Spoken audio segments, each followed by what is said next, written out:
good though? Soul here and welcome back to my story mode. Damn, it's kind of crazy that I actually haven't really said that in what feels like a very long time. In reality, it's been about 3 weeks. Hi guys. Sorry to sound like a broken record, but as you all know, after I finished streaming Pokemon Scarlet and Violet, I did play it a little more off screen and then I restarted Scarlet so that I could get review footage. But in the meantime of that, I did take a little content creation break, so to speak, so apologies for that. But now I've got a little more time on my hands and my birthday has passed, so now that all that's out of the way, I can finally talk about some things that have been itching me for a little while now. So obviously, this is not the Scarlet and Violet review by any means at all. It's scripted out, it's plotted out, it's ready for me to work on, but that one's gonna take me a minute, as you guys know, because reviews are very meaty for me, so give me some time with that one, but I'm not gonna be in the dark while I'm working on it. I have a lot of things that I want to talk about in between, including this very particular situation right here, which I don't think a lot of people are truly thinking about. I mean, granted, while thinking about it over and over after writing this script, it definitely sounds like a little bit of an exaggeration, but once you hear me out, you may feel the same way I do, so just sit with me for a second on this one. I guess we can kind of think of this video as kind of a pre-review comparison video, something I had already planned to do for after we had finished the game as well as the review, but when it comes to this particular instance, I think now is as good a time as any. So, what in the hell am I talking about? Future me is going to go ahead and put something up on the screen for you guys to take a look at really quick. For anyone that's unaware, these are the Metacritic scores currently for Pokemon Brilliant Diamond and Shining Pearl and Pokemon Scarlet and Violet. Current as in, I literally took these screenshots in the midst of recording this audio. So maybe a couple of you are possibly wondering, what the hell is Metacritic? Why should I be worried about this? What am I looking at right now, Soul? Metacritic is a website in which professionals and the common folk alike can put the reviews out for games and movies and things like that whenever they want. The point of a website like Metacritic is so that the common person, if they want to see some kind of insight to a game or a movie before they check it out for themselves, they can look on this website and see what other people have to say about it before they judge whether or not they want to invest time or money into it. I think that the concept in of itself on paper is a fine idea. Not every single person has the time or money to be utilizing on every single new thing that they might have a little bit of an interest in, so they look online for things like this to see whether or not it's worth it. However, this particular instance right here has irked the hell out of me. Pokemon Scarlet and Violet scoring lower in the user scores than Pokemon Brilliant Diamond and Shining Pearl is absolutely insane to me, and I just physically was unable to let that slide. However though, I had to make myself take a step back. You guys know me, I'm not the type to go into a two-sided argument without critical thinking and proper context first. So instead of just sitting here throwing a tantrum and possibly yelling about it on Twitter or something like that, I decided to take my little critical thinking brain and really compare my two experiences with both Pokemon Scarlet and Violet and Brilliant Diamond and Shining Pearl and really see if those user scores are valid. Now, like I said, I'm still in the process of developing the review, so I was a little vague when writing my comparisons because I didn't really want to give away too much of what I'm going to talk about in my review because I don't want to be too repetitive here, you know? And in my Brilliant Diamond and Shining Pearl review, I already tore that game a new butthole, so I decided to instead compare what these games both had to offer me. So why don't you go ahead, grab a Coke, maybe a cold pizza, because some of y'all like to eat cold pizzas for some reason, couldn't be me though. And let's talk about these comparisons between Pokemon Brilliant Diamond and Shining Pearl and Pokemon Scarlet and Violet. First, let's talk about what Pokemon Scarlet and Violet had to offer to me. How about the fact that it's our first true Pokemon open world experience? As kids, we would always dream of a true open world MMORPG experience with Pokemon, being able to actually feel like you're running around catching Pokemon in the open world and things like that, being able to move around the camera and see the big blue sky and things like that. Now I will say, despite its very glaring issues, this is definitely the closest that we've ever gotten to the true open world experience that we've always wanted for the Pokemon series. I mean, me personally, if I see a future with the Pokemon series, I'd want it to look something along the lines of this. You know what I mean? Another thing that it's offered me is some of the most convenience and access in a Pokemon game. I think that most of us can agree this time around that we actually have a pretty phenomenal Pokédex. I am not mad about it this time around. Even though some Pokemon may take a little more work to get to than others, for the most part, 90% of these Pokemon are accessible just by exploring what's on the map. And then of course, you know, there's obviously the general mechanics in which you can just nickname your Pokemon or change moves right there from the menu. And of course, things like our online capabilities and features are all accessible from one place right there in your menu to access anytime you want. Now again, I don't want to get too into detail because I'm going to talk about all of this in the upcoming review in the next week or so, but you get what I'm getting at. I don't know about you guys, but for me personally, having convenience and access, it creates a flow. And when you have a good flow, it creates a pretty damn good gameplay experience for the most part. Another thing that would be criminal not to mention in this particular instance would be the fact that we have a brand new mechanic to spice up battling: terrestrializing. Whether or not it's actually good or even better than any of the gimmicks that we've had in previous games is absolutely a debatable situation. And again, won't say much, but in this particular instance, it's something new, it's something fresh, and it's something that I definitely don't hate. And finally, one of the biggest and most obvious things that this game has to offer is memorable experiences in a new region complete with our own unique journeys. Now, of course, everybody's gonna have their own quote-unquote unique journey. Not everybody is going to play the exact same way. However, this game makes it possible so that it's almost impossible to play the exact same way. Whether or not these experiences were great, good, or whatever, they were definitely memorable and something that I would not trade for the world. And so with that just about sums up, without spoiling too much, my thoughts on what Pokemon Scarlet and Violet has to offer in this situation. So with all of that being said, why don't we go ahead and flip that coin offer and see what Pokemon Brilliant Diamond and Shining Pearl has to offer in turn. One of the biggest things that Pokemon Brilliant Diamond and Shining Pearl has to offer is absolutely the fact that it's a very grand refresher on one of my favorite regions of all time. A lot of us OG Pokemon fans when we were younger dreamed of nothing more than being able to play HD remakes of these games on the big screen at home.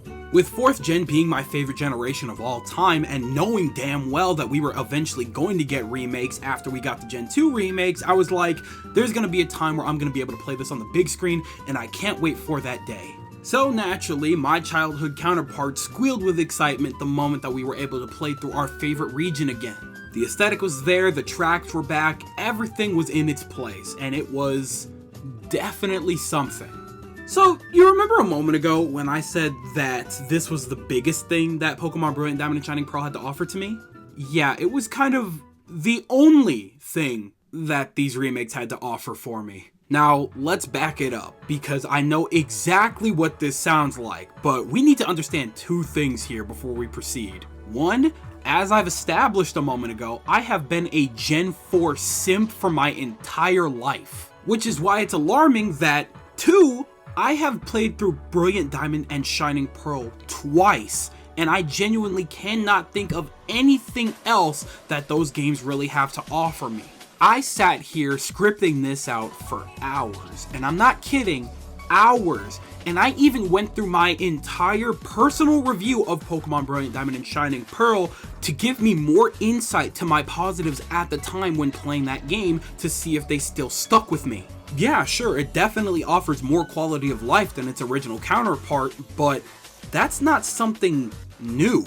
I can easily say that a lot of the games that came before and after it did more and better. So obviously, as we very clearly established, it's not much of a contest between what game has made more of an impression on me.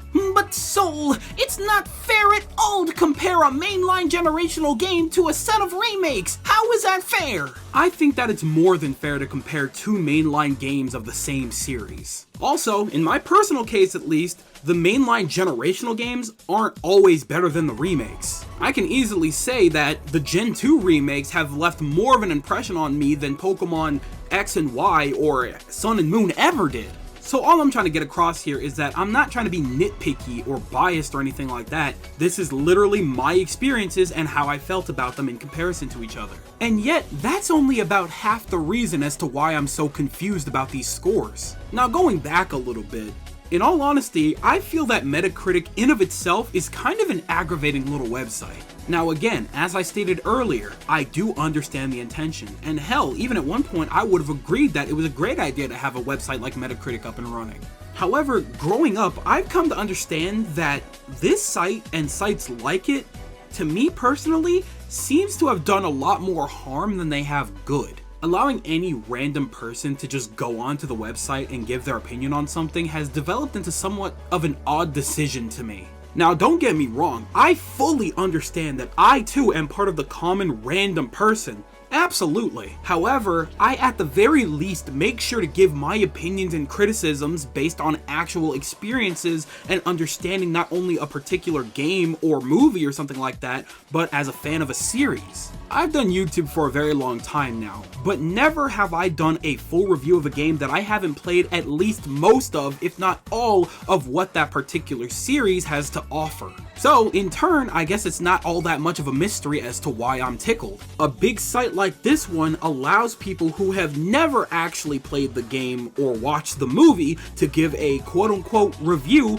based on, for lack of a better term, complete ignorance. Now obviously, I'm not saying that this is 100% the case for what's happening in front of us here. But for somebody that's played the entire series and has been PokeTubing and covering these games for the last like 2 years, it seems almost impossible to believe that people who actually have played both Scarlet and Violet and Brilliant Diamond and Shining Pearl believe that the remakes are superior. Now, if you're sitting there thinking, wait, I've played both of these games and I do believe that the remakes are better games, then hey, that's totally fine to have that opinion. I am not knocking that whatsoever. However, everybody that I've conversed with that have actually played both, even if they did enjoy their experience with Brilliant Diamond and Shining Pearl, not once have they said that Brilliant Diamond and Shining Pearl is the superior game, and yet here we are with this. So does my confusion make sense, or am I just screaming at the cement here? Cause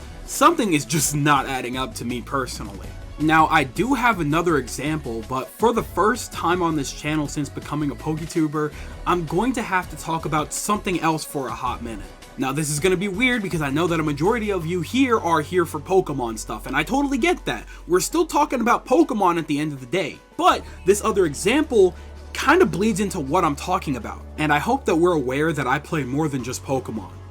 I play a lot of games, not just Pokemon. And on that note, as a Sonic fan, let me talk to you for a hot minute. Recently, the series received a new mainline game, Sonic Frontiers. Despite the mixed reception on it, most people can definitely agree that it's a better step in the right direction since Sonic has had a few very questionable decisions made toward a lot of its game in the last decade or so. As a huge Sonic fan myself, I completely agree that yes, this game is far from perfect, and as a matter of fact, is riddled with plenty of issues. But it's the most fun that I've had with a Sonic game in a very long time. And so, obviously, I would like for the series to generally continue in this direction.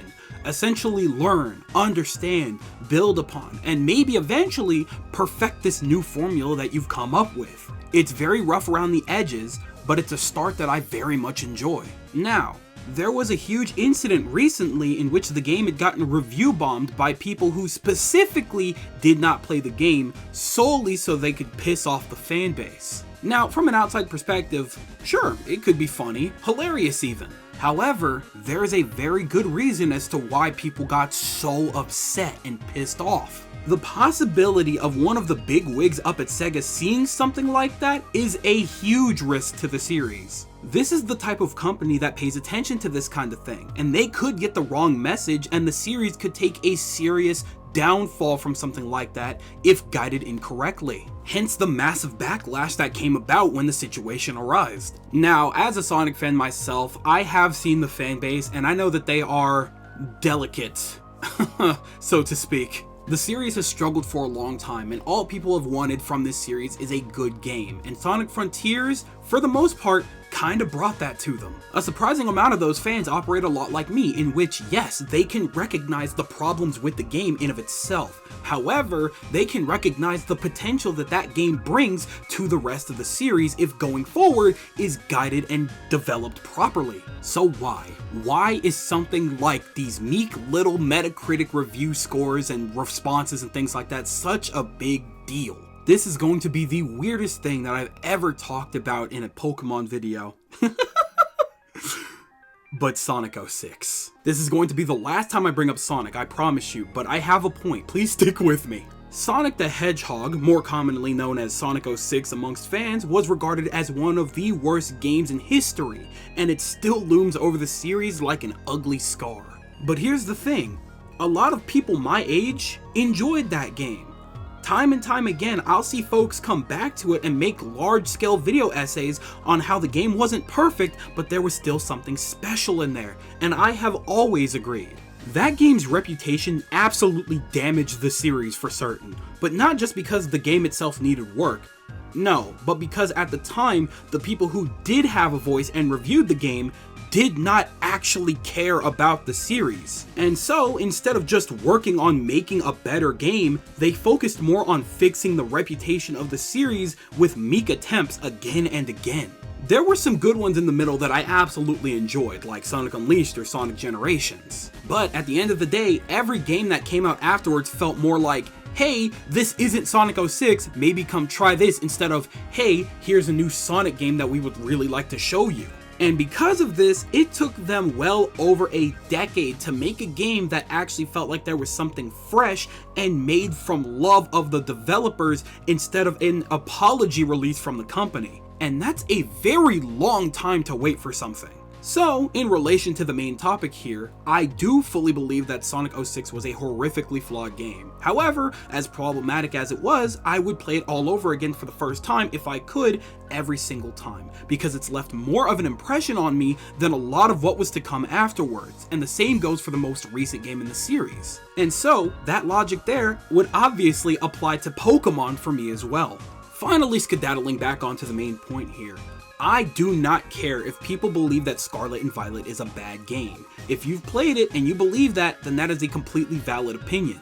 However, if you have not played the game and you're giving a public site like this reviews and suggesting that it's terrible from what you've seen from a distance, then that's a very painful thing for me to see. All this tells me is that you are either very young or you don't actually care about Pokemon. It's sites like these that the bigwigs at Pokemon Company look at and take note of. They aren't watching YouTube reviews and things like that. They get the money from the product and then they go ahead a while later, look at the scores on Metacritic and think, oh, so if we put less time, less money, and less care into these games, we get a much more favorable game from the masses. That's all you needed to say, guys. And then we end up with more games that get less time and effort, much like Brilliant Diamond and Shining Pearl. I am fully aware that this is an absolutely overdramatic take. Trust me, I get it, but it's still very infuriating to me. Granted, the Pokemon series is always going to make money, so it's not going to fall into something like Sonic would, absolutely.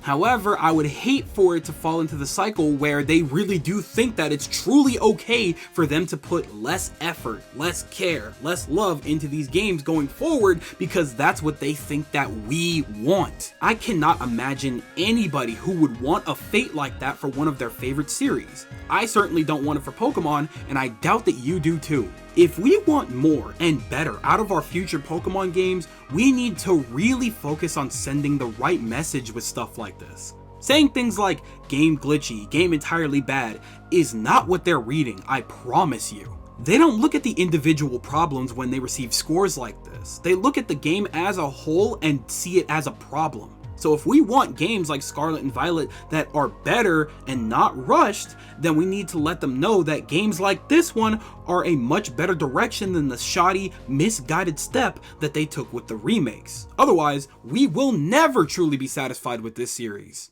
Whew. Alright, so I have ranted This was nothing more than a very frustrated rant of somebody who is sick of seeing these bigwigs getting the wrong messages about these games, and then they take the wrong turn, and then it takes forever to get back on track because game development is not easy and not short either.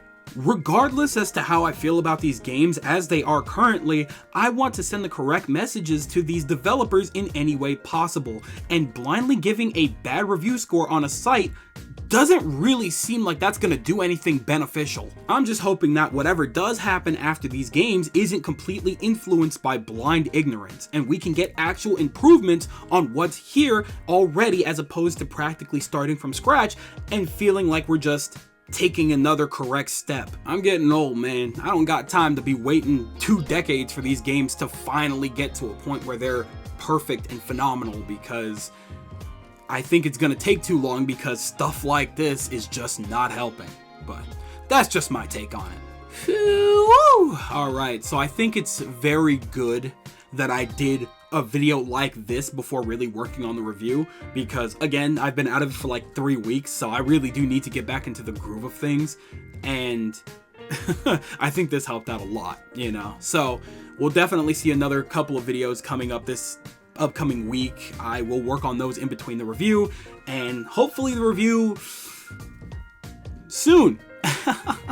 You know, anybody that's, you know, subscribed and everything like that, you're not gonna miss it, I promise you. Y'all are getting that notification everywhere when it's out, so don't worry too much about that one. But with that, I'm worn down and I gotta get cracking on this. So tell me what you guys are thinking in the comment section below. Do you think that I'm crazy? Do you think that I'm just some crazy fanboy spewing nonsense? Do you think that I'm in the right? Do you see what I'm getting at with my messages here? Let me know everything you guys think in the comment section below, because you know for a fact that I'm always down there with you guys. But please remember to be civil. This is purely for discussion's sake. Be nice to each other, regardless as to what we think about these games, whether it be Pokemon or I guess Sonic. Everybody has their own entitled opinion, and you know, I just want everybody to be civil about it, so please be nice to each other down there. But with that, I think I'm gonzo. Thank you guys ever so much for watching. I truly do hope you enjoyed. Do me the greatest favor of dropping a like and a comment, and consider subscribing if you haven't already. And with that, I'm gonna get the hell up out of here. Thanks again, hope you enjoyed, and I'll be seeing you guys in the next video. Do me the greatest favor of taking good ass care, and I'll see you all next time. Bye!